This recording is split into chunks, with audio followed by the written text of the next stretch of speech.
Welcome back, everybody. This is Eric and Chad here with Iraq Veteran 8888. Today we've got another Top 5 Guns video for you, and we're going to be going back and revisiting our top 5 guns of all time. And now these are primarily guns that we own in our personal collections, although I'm sure some of you might have a favorite gun that you don't own yet. But for the purposes of this video, we've done some previous ones where we've talked about our favorites, and we're going to revisit this one for 2023 here. It's been a while since we've done an update on our top 5 favorites. Let us know in the comment section below what your favorites are, and we're going to do a revisit video down the road and read some of your lists and your reasonings for why you chose your top 5 as being your favorites. Before we get started today, I would like to thank our friends at CMMG for supporting our videos. If you're looking for anything in the AR category, they have some awesome stuff. Some of their hybrid systems, such as the Mutant and the Anvil, as well as their 22 conversion kits. Also, their bufferless systems are amazing and run great, like the Descent. They've got some awesome stuff. Check them out. If you use the code IV8888, you can receive yourself a nice discount, and that also lets CMMG know that we sent you. So big thanks to them for supporting the Second Amendment community, and we're going to go ahead and get into today's video here. So again, as top 5s go, these are not in any type of particular order. We're just going to kind of go off the cuff here, and there's always a wild card. So each of us has 6 guns. So you want to start us off, Chad, or what you thinking? Yeah, sure. So I just turned 40, and I don't know if I could even remember the order of my top 5 if I had it, because now I'm old. That's right. According to my children. Is that what happens when you turn 40? Yeah, my children said, "Oh, you're 40. You're old now." and I'm sure to them, to an 8-year-old, I would seem ancient. Yeah. Anyways, all right. So it was lucky enough that I was able to remember my top 5 favorite guns in the first place. All right. Well, that's half the battle. All right. So these are updated. All right. I think the last time we did one of these videos was like, 2018 maybe? It's been a while. It's been a minute. So probably my favorite gun in my collection right now is that Israeli 1022 integral clone that Liberty did for me. All right. So at the time, nobody had one of those I could find. I found a few images on forums and stuff, and I love Israeli firearms, and it kind of drove me to try to, get one of those built out. And it was like a 4 or 5 year project to get it built out. I mean, I kind of did some horse trading with Eric and got an old 70s era 22 that kind of fit the bill for the time frame. That those guns, it's a little bit earlier than the time frame those guns would have been used in, but it had all the old school Ruger markings and things on there. It didn't have the big safety banner on the barrels and all that, but I didn't use the original barrel. Okay. We did a video on the gun, but took a 10-inch Charger barrel, sent it to Liberty, and they put a titanium tube on it, did a stainless steel monocore baffle stack like they're known for, and Cerakoted the whole thing. I brought it back into the shop, and I had opened up the stock and modified it to accept the can. And it's just such a cool rig with a lot of controversial history. If you want to learn more about it, go see the video. Okay, it'll be right up here or right up here, depending on where you're watching. All right, so that's probably my favorite gun. Most of my favorite guns are 22s because, number one, they're cheap to shoot. I can let my kids shoot them and teach them, right? Because it's very important to me to teach my kids how to shoot and firearm safety and handling. And it's like shooting a piece of history, in the big scheme of things. And it's cool because it's real unique. And it's extremely functional. So that gun is so quiet, and it's so fun to shoot, and it's so accurate, and you totally nailed that build. I think I could understand why that would be one of your favorites, because if I owned that gun, it would probably be in my top 5 as well. Wow. All right, so I'll go now. So this isn't necessarily my favorite, but I'm just going to mention this one as number 1. Again, these are in no particular order. I would say my Norwegian Kammerlader. It's 1857 Kammerlader, which means chamber loader. It's an old school black powder Norwegian service rifle that I was able to acquire not too long ago, and it had a busted stock. The stock was broken in several places and had a few things wrong with it. The chamber was really badly corroded and pitted, and I sent it up to my friend Mr. Mark Novak at Anvil Gunsmithing, and he went through, and in fact, if you haven't seen his Anvil episode on it, he went through and showed exactly everything he did to repair this rifle and get it back into firing order. So if you want to check that video out, go check out Mark's channel. Great channel, by the way. Make sure you subscribe to Anvil Gunsmithing. But we got the gun back, and wow, like he brought it out. We took it to the farm, and we shot round after round after round after round, and that thing, it just ate everything, and it worked so well. I was so impressed with it. And then I was actually able to take that gun on a couple of deer hunts, and I've killed some deer with it. And we had our buddy Oscar from GRS Rifle Stocks came over from Norway to hang out, and he got to use that 1857 Camelot to kill one of his first deer with black powder over here, which was so cool. So I've made a lot of great memories of that rifle, and it is just such an interesting gun that when you take it to the range and people see it, they're going to come over and ask what the heck it is, because it's such a unique gun. Well, you crank it open, and then the chamber goes boop. It's like a little chimney. It's like, what's that? Yeah, I mean, for 1857 technology, it's pretty freaking cool. It is awesome. You know, and all the different guns that we're talking about all the time and what we're showing off on the channel, people associate a guy like me with meltdowns and machine guns. I mean, don't get me wrong, that's what we do. I mean, meltdowns are fun. It's always cool to see what a gun can take. And machine guns are cool, but there's just something about sending a big pill down range with a huge charge of black powder that, I don't know, it's just got kind of a primitive feel to it that it's just hard to beat. Well, it's primitive, all right. You got to wait for the smoke to clear to see if you hit anything. That's right. You know what I mean? They're cool guns, though. They are. And they're rare as hell. They are. Probably my next favorite, and I left milsurps out of this one because, I mean, a lot of my favorite guns are milsurps, but I don't really shoot them that much these days. Every now and again, I'll break out a K31 or something to go to the range, but, God, the ammo is so hard to replace. It's like, I'm going to save them for later when my kids are older, and maybe the ammo will still work, right? The Bergara B14, the 6.5 Creed that we built out. You like that gun? I love that gun. I mean, I've got my Remington 700 and 308, but honestly, I gravitate more to the 6.5 Creed these days. It's just such a flat shooting round, real light recoil, and God dang, it's so accurate. I mean, we took that thing out and we were making first round impacts at 1,000 yards in the center of a big plate, shooting, sub-MOA groups with it. And it's so satisfying to go through the process of like hand loading as well. I mean, I built up a load for that rifle, did a lot of testing and dialed it in. And, as far as like a modern like precision gun, it's awesome. And those guns are such great value as well. I mean, they're like literally $1,000 rifle that's sub-MOA capable right out of the box, but throw some hand loads in the mix. It really does impress me the amount of value that Bergara has been able to put into those rifles, and I think it speaks volumes for the quality of what they can offer for the price point. It's a very cool thing, and I've shot that gun, and believe me, it's awesome. There is something about a nice bolt gun that is just hard to beat. Like when you have that favorite gun that just is a tack driver, like it's almost like it's attached to you, like it knows what you want. Like once you've dialed in every little thing exactly the way you want it, there's just something cool about being able to send a pill, 11 or 1,200 yards or something, and attach to something from that far away. It's definitely a unique experience, and I do like using those Kestrels. Mm-hmm. The ballistic computers are a lot of fun, and I know we do have some equipment that certainly helps out. We've taken some of the guesswork out of it, but long-range shooting is certainly an art, and that Bergara is a fine way to get into that for not a lot of money. Okay, so my number two. In no particular order. In no particular order. I'm trying to remember because we wrote them down. I would say that another gun that gets into that category pretty good for me is definitely the Scar 17. Now, this is one of the guns that was in my original list. So even after all these years, it still remains one of my favorite rifles. I do like the Scar 17. I know the gun's going to have its haters, and FN in general probably has its haters. I get that. Yes, they're expensive. I know they cost a lot of money. Yes, the parts are expensive. Yes, the magazines are expensive. But dang it, I just like the gun.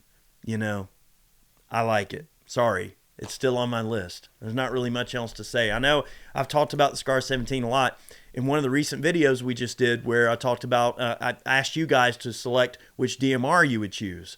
The Scar actually didn't rank very good in that ranking. Probably just due to price and availability and a myriad of other factors, and because look, AR-10s are great, but I'm still not really on the AR-10 bandwagon. I prefer the Scar, so let the hate ensue. But it's still one of my favorite guns. I'm gonna break out with an AR. and shameless self promotion, but I've never really had like not a mid-length gas system barrel, but like a mid-length barrel, something between like SBR or pistol length and then full-size rifle, right? Like 13.9, 14.5. I've really fallen in love with 13.9, and like Argos, our company, we're building 13.9 guns. We just recently did the meltdown on the kind of, nitrided barrel rig with rifle speed gas block and all, but I have gravitated more to that 13.9 build than anything else. I took a class with it recently, with the guys at Blue Alpha Gear and Chris at Thunderbolt Defense, and the rifle performed great, right? It's got A5 system on it, super smooth recoil, rifle speed gas block, but that length seems to be a real happy medium. You get out of the NFA territory with pin and welded flash hider, it's accurate as crap, all right? It's super smooth with a mid-length gas system, and I thought about the 18-inch guns because I love those guns so much, but for practicality purposes, like something that meets that 16-inch criteria, keeps it out of NFA, and it still gets very good velocity out of full power ammo, super smooth shooting, normal AR, got an ACOG on there with a little piggyback RMR. It's just such a sweet setup, and you can just about do anything you want to with it. Out to combat range, easy. It's a fine shooting rifle. I really have enjoyed the rifle speed gas blocks, and what's interesting is one of the choices on my list is also an AR. Now, what's interesting about my choice is it could just as easily be the 18-inch Argos A115, but just for the purposes of simplifying the description of what I'm talking about, it's the gun that sort of inspired us to build a DMR initially, because we had these BCM 18-inch and 20-inch DMRs that we built that shot so great. And I always gravitate back to that gun. It's got the 15-inch Geisley rail, 18-inch barrel. It's got a chemically welded suppressor that's on there that I pretty much rock said that sucker on there, and it ain't going nowhere, but it's great, right? It sounds great. It's got a nice low tone, and it's got a 5.5 power ACOG, the big ACOG on it. And, dude, that rifle, it's got a Geisley national match trigger in it, so not the SSA or the enhanced or anything, or a single stage trigger. It's got that fat national match trigger in it, which is a really nice 2-stage trigger, and dude, it is such a fantastic trigger. You can just get behind that gun and just deliver bullets with it. It's so freaking accurate. And the barrel that's in that thing is one of those BCM match 18-inch barrels. So the Argos rigs that Chad is building could easily occupy that spot. But I just always go back to that particular rifle because it's just such a freaking good shooting gun. Well, it's got a lot of history, too, because everybody we've ever had visit and take out with that gun, you put them behind it, you tell them where to aim, and then like they're ringing steel at 600 yards with ease. Without even thinking about it. And with 62 grain service ammo, not even like super match grade ammo. Now, you stick some 75 grain pills in that thing, it definitely does the job. So I love ARs, and I am partial to the 18 and 20-inch guns. I like the full velocity. However, I could also add something like a Daniel Defense Mark 18 or one of our Argoses with 11.5-inch barrel into that mix as well. Arguably, if I was going to run it suppressed, I'd almost prefer the Argos even over the Daniel, just because I've got that rifle speed gas block that gives me some adjustability. And with that short gas system and a short length and everything like that, and running a suppressor with all that back pressure, it's important to be able to adjust that gas block so you're not getting all that gas back in the face with such a short rig. But I digress. Point is, though, an AR has to be in the freaking list somewhere, and I'm glad that we both agreed on that, for sure. All right, so my next choice is one of my more recent builds, acquisitions, whatever you want to call it. I had the concept of doing like an A-team style gun, but in 22. And I'd seen a few of them floating around out there using the Samson stock, and they call it the BTM for the 1022, the B-team, right? So the A-team is the full-size stock for the centerfire, mini 30, mini 14s or whatever. But the B-team is specifically for the 1022. And I saw Dave do a video on the Fletcher open-top receiver some time ago, and I was like, that is interesting. I'm going to get one of those. So I picked one up, and it's a real cool receiver. It puts a little piece of pick rail up front, and then the entire upper top of the receiver has a little pin you pull out, and you can slide the entire upper off, and you can access the charging handle and the bolt and everything from the top and pull it out to clean it and everything without having to disassemble the whole gun. And I was like, man, that is so neat. So I compared that with the B-Team stock, and it's an SBR. I mean, of course, we SBR everything around here, but originally I had just cut back the original stainless barrel that I had laying around the house, but I had since put a McGowan custom stainless barrel in it. It was one of the companies I found that could do just a standard factory profile, custom length barrel, which was really difficult to find. Everybody wanted to do just bull barrels, and I wanted that more lightweight profile that you see in the regular guns. But McGowan, like 11-inch threaded stainless barrel, and I put the OSS or the Huxworks Rad 22 on the front of it, barrel bands, a little Uzi sling, and it's just such a cool, fun rig, relatively lightweight, super, super accurate. And quiet. Yeah, very quiet. But look, the McGowan barrel shoots the lights out compared to the stainless barrel even, and that stainless barrel was pitting the ace. Yeah. Right? So there is something to be said about a 22. And what's odd is I don't really have a 22 in my top 5 in this particular video. But I think that there is something to be said about a good quality one. A little side note, we do have a Mini 30 a stainless 16-inch Mini 30 that we set up in the Samson stock as well, in the A-Team stock. So expect a video on that. They were really happy with that Fletcher video, and it did quite well. And, of course, it's a really neat rig. So we wanted to put together a stainless Mini 30 because I've always alluded that the Mini 30 is definitely more my favorite over the 14. I digress. Point is, though, we have more Samson videos coming up in the future. Samson. So stay tuned for that. All right. So, look, I know I'm going to be basic here when I say this, but Benelli M4. I mean, look, I like the Benelli M4. All right. It's a great gun. You know, it's reliable. It's consistent. It's powerful. It's got cool looks. It's got factory night sights, pick rail, collapsible stock. I mean, come on, man. It's Benelli M4. What's not to like about that? I mean, for your 12-gauge delivery system, hey, I like it. Mm-hmm. It's expensive, but it's nice. If I had to choose a shotgun, which, oddly enough, I didn't have a 12-gauge in this list because, again, 40, old, everything hurts now, right? So, but I'd probably pick the M3 just because of the convertible nature of it. But I love the M4. But, man, that M3, especially that HK marked one, ooh, it's just so nice. They are. But so my next choice is another 22, but it's the Voodoo. Oh, the Voodoo. Man. Dude. Yeah. Dude, that gun is freakish, isn't it? So, got a Voodoo 360. It's got the 60-degree bolt throw. We did a video on this thing as well, and I've done some suppressor testing and all with Voodoos in the past, like point of impact shift testing. And it's just a ridiculously accurate gun. And like it's a Remington 700 pattern. Takes all Remington 700 accessories, triggers, the whole 9 yards, stocks, and everything. So you can basically set up like a training version of your particular rifle if you want to. And everything is the same except the cartridge, right? And they shoot the living daylights out. And I've let the kids shoot it before, and the thing absolutely does not move. I can just dial the thing in on target, and it's like, all right, just lightly get behind the thing and squeeze the trigger.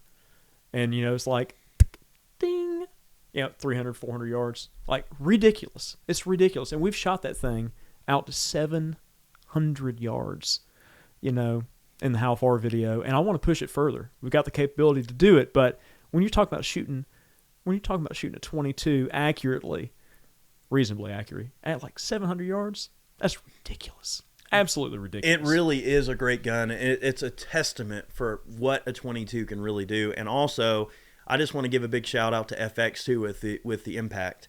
We did some comparison videos between the Voodoo and the Impact, and look, as air rifles are concerned, dude, that FX is a sweet piece of gear. Any FX rifle is going to be top notch. Like they make the best air guns. So they really are neck and neck. Like the Voodoo and the FX, they're like literally the same thing in terms of how good they perform. All right, so my next one on the list is going to be your wild card. No, not a wild card. Oh yet. no, not yet. This is number 5. This is number 5. I can't count. Old.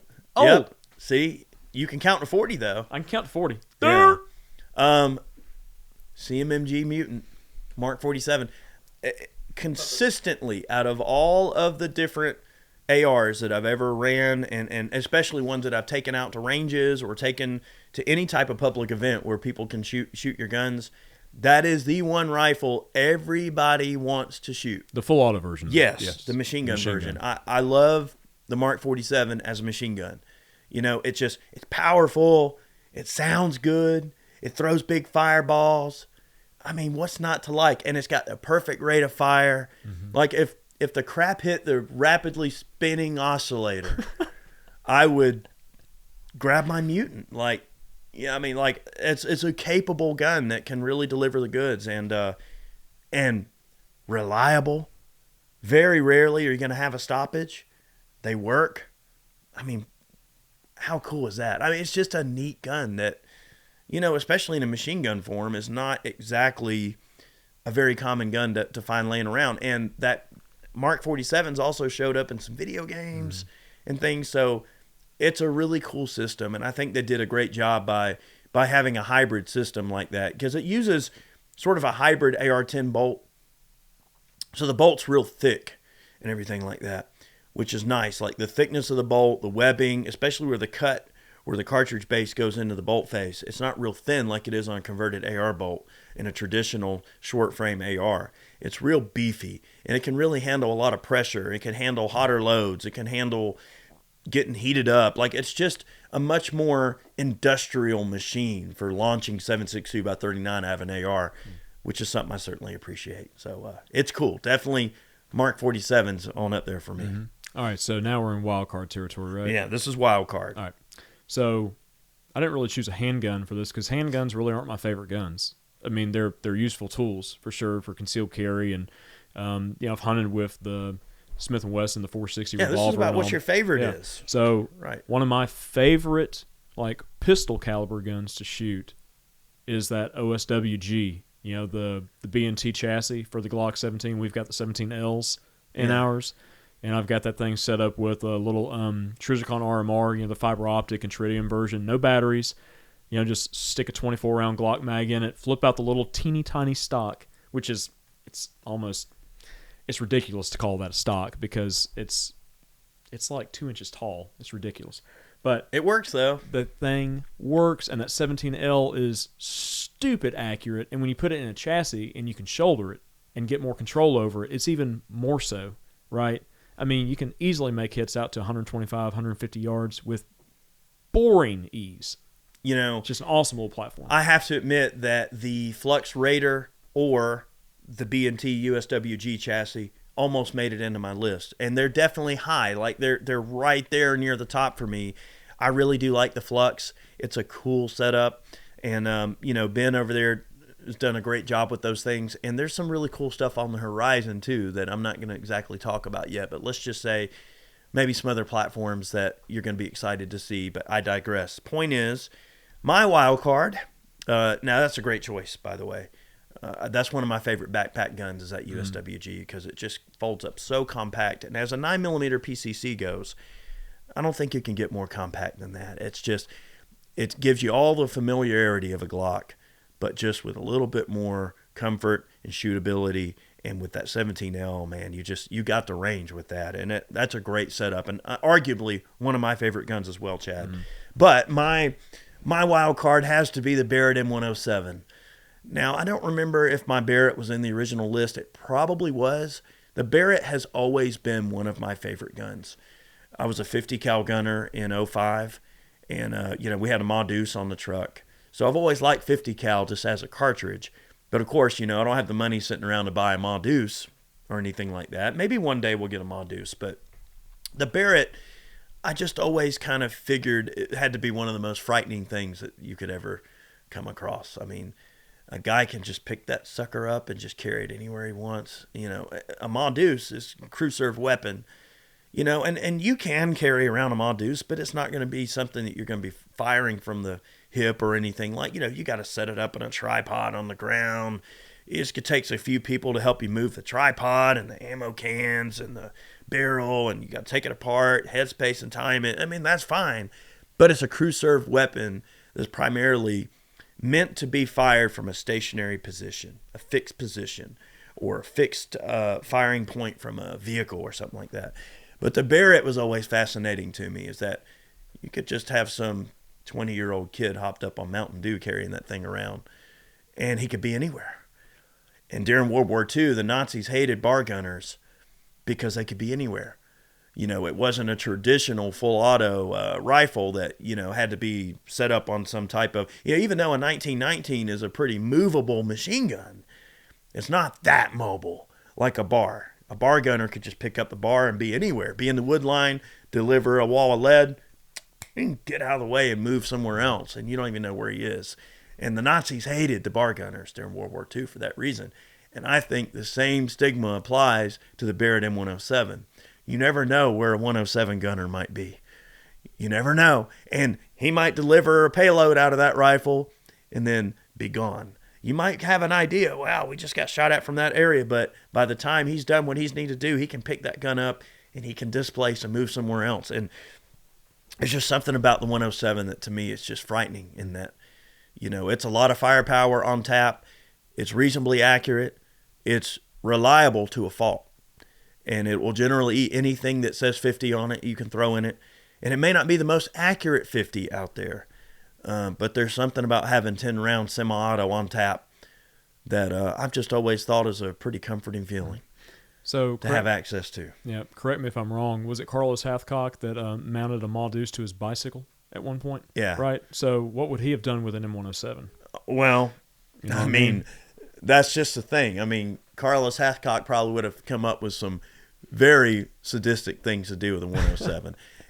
And there's a lot of stories out of Vietnam, when you look at what Carlos Hathcock did with some pretty impressive, feats of sniping. You have to wonder, though, how much of that is really true? I mean, that with the traverse and elevation set up on a bicycle, well, could a bike or a motorcycle be a stable enough platform to put a Maldus on, and he set it to the single shot mode? Would it be accurate enough? I mean, well, if they claimed he did it, well, he must have did it. It's just pretty crazy to think, wow, we need to shoot further than what a 30-06 can do. Well, we'll just get the big brother of the 30-06. And to compare the two, a 30-06 that Carlos Hathcock used, the Winchester Model 70, was the White Feathers, one of his, well, they called him the White Feather, but now, they make a Winchester rifle, they call it a White Feather or whatever. But point is, he used a Winchester Model 70 and 30-06. But then he also used a 50 cal, but all a 50 cal is 30 caliber just scaled up to 50 bore. So all of the dimensions are the same. Everything's just scaled up. So it would make sense that he would use the 50, because if he's familiar with the 30-06, all he's got to do is run some basic math, and he can pretty much, get his ballistics figured out on that 50 pretty easily. So really interesting stuff. I'm a big fan of big bore stuff. Like when you look at the Camelot, it uses a big old 72 caliber ballistic marshmallow piece of lead. A lot of the stuff I like is big bore. I like launching big pills at things. And see me, I'm like small bore king. I just love 22. And that's why, most of my favorite guns are 22s. And like I mentioned earlier in the video, I can really involve my kids with those guns right now, because I've got young kids under 10.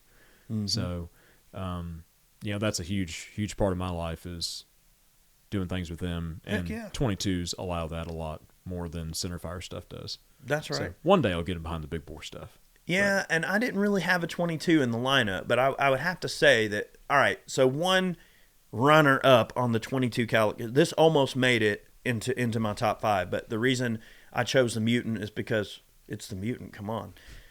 But it was that Tico, the CZ integral suppressed bolt gun, that we did, and that was our friends at King of Camo did the camo job on that gun. I would say if I had to put a 22 in that top 5 category, that would be it, because, dude, it's quiet as heck, it's accurate, it's fun to shoot, the kids can shoot it, anyone can shoot it, you don't have to wear ear pro. There's just something about a suppressed 22 that's so much fun to play with. But let us know yet again in the comment section below what your top 5s are. Let us know your top 5 favorite guns. We're going to read through the comments and revisit this video, hopefully maybe a month or two in the future. And I want to know what you think. And let me know, whose list was better, Chad or mine? Probably yours. I'm boring these days because, I'm old. Oh, no, come on. As you get old, you get boring. That Israeli 22 is pretty freaking cool. It's pretty Although cool. I have to say, it was kind of a weird move for you to have a Ruger 1022 in 2 of your categories. I mean, you must really like those guns. Dude, and that's I love fine. Like, they're neat. Look, man, I love the Ruger. And if you're going to have something like that, it might as well be something unique. Very. Yeah, and I can't think of anything more unique. The only thing would be maybe that Deep Six chassis that we put the Charger pistol in. Now, that's kind of cool. The Enoch Industries Deep Six, I think is what that chassis is called. The aluminum chassis that has the room for the suppressor. I mean, that's a really cool setup. You know, it's unique. Is it as practical and accurate as your rigs? Probably not.